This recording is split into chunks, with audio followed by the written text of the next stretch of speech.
Iran America இடையில் போர் நடந்து கொண்டிருக்கும் வேளையில் சீனா மறைமுகமாக செய்த சம்பவம்தான் அமெரிக்காவை அதிர்ச்சியடைய வைத்துள்ளது. இந்த விவகாரம் நீண்ட நாட்களுக்கு பிறகு வெளிச்சத்திற்கு வந்துள்ளது. சீனா செய்தது என்ன பார்க்கலாம்.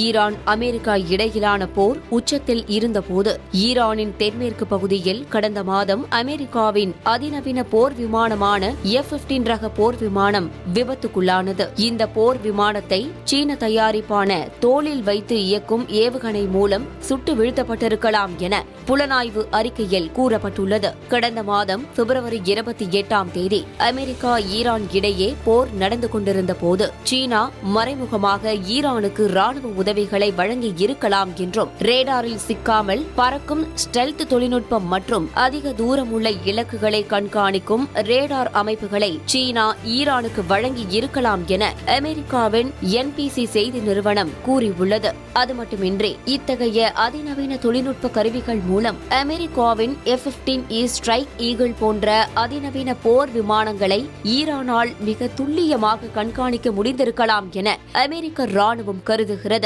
அமெரிக்க போர் விமானம் தோளில் இருந்து ஏவப்படும் மேன்பேட்ஸ் வகை ஏவுகணைகளால் தாக்கப்பட்டது என ஏற்கனவே அமெரிக்க அதிபர் டிரம்ப் கூறியிருந்தார். இந்த நிலையில்தான் அமெரிக்க F-15 போர் விமானத்தை சீன தயாரிப்பு ஏவுகணை சுட்டு வீழ்த்தியதாக வெளியான செய்தி பரபரப்பை ஏற்படுத்தியுள்ளது.